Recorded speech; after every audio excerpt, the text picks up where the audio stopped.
अस्सलाम वालेकुम दोस्तों, मेरा नाम है मोहम्मद अरसलान अशरफ और आप देख रहे हैं मेरा YouTube channel Arsalan Ashraf knowledge. दोस्तों, आज मेरे हाथ में जो किताब है उसका नाम है मसाइल के साथ जीना सीखें, नए अंदाज में ज़िंदगी गुजारने के राज। दोस्तों, ये किताब एक किताब नहीं बल्कि एक मुकम्मल फार्मूला है जो ज़िंदगी गुजारने के लिए बहुत ही अहम और ज़रूरी है।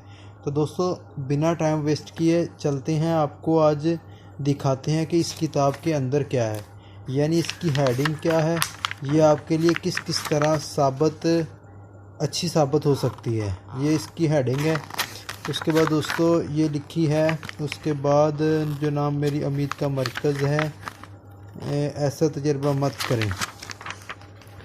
अच्छा दोस्तों, इसका अर्ज़ मुतरजम है, आइडियाज़ अमल के बगैर कुछ नहीं होते। छोटा सा अमली कदम अजीम तरीन ख्यालात या तसव्वुरात से रुतबे में बुलंद होता है। अपनी ज़ात में बेहतरी लाने के लिए तमाम किताबों या इल्म का मकसद भी आपको अमली तौर पर शख्सियत साजी की तरगीब देना होता है। बाकी अमल आपने हमेशा खुद करना होता है। अमरीकी ब्लॉगर मार्क मैनसन शख्सियत साजी या सेल्फ मोटिवेशन के शोबे में एक नया लेकिन तवाना नाम है। वो ज़िंदगी के छोटे छोटे मामलात और मसाइल पर आम लेकिन मौसर अंदाज में शानदार तहरीर लिखते हैं। इनकी पहली किताब the subtle art of the not giving a fuck ने शाया होते ही अमेरिका समेत दुनिया के कई ममालिक में तहलका मचा दिया। हैरान कुन बात यह है कि मार्क मैनसन की अभी 30 की दहाई में है, लेकिन इनकी तहरीरें या ब्लॉग्स इंतहाई जामिया और मुतासिर कुन होते हैं। एक पेशावर मुतरजम के तौर पर 15 किताबें उर्दू ज़बान में तर्जमा कर चुका हूँ। इनमें अमेरिका की मशहूर शख्सियत साज फिलिप मक्कर गिरा की किताब में शामिल है। ताहम आपके ज़ेरे मुताला किताब की खूबी सिर्फ ये है कि मुसन्नफ़ ने बेलाग अंदाज में अपनी कायरीन को झंझोड़ने की कोशिश की है।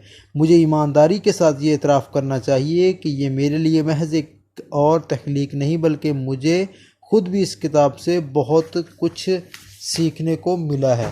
दोस्तों, इसके बाद आपको हम इसके दिखाते हैं द मेन एडिंग, ऐसा तजर्बा मत करें। दोस्तों, चार्ल्स बोकोस जो शराब और औरत और जुए का रसिया गैर महजब अजियत पसंद आवारा इंसान था। इससे बढ़कर वो एक शायर भी था।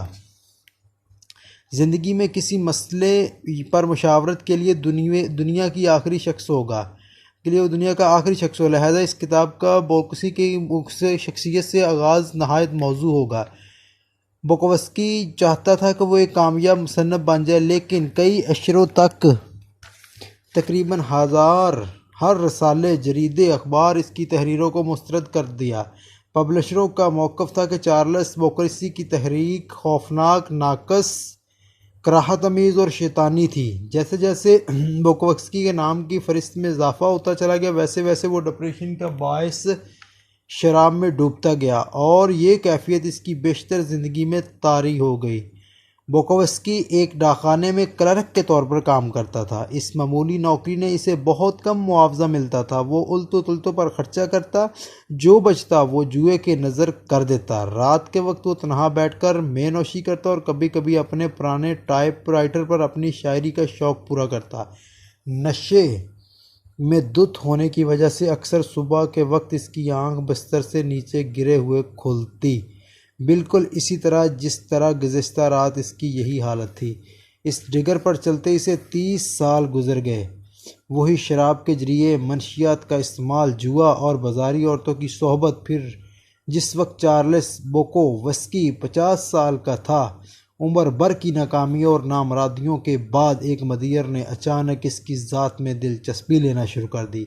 इस एडिटर ने बोकोवस्की को बहुत से मुआवजे की पेशकश की। ना किताबों की ज़बरदस्त फ़रोख्त का सब्ज़बाग दिखाया, लेकिन इसकी शराब के हाथों नाकाम ज़िंदगी गुजारने वाले शख्स से नौगतसियत हो गई थी।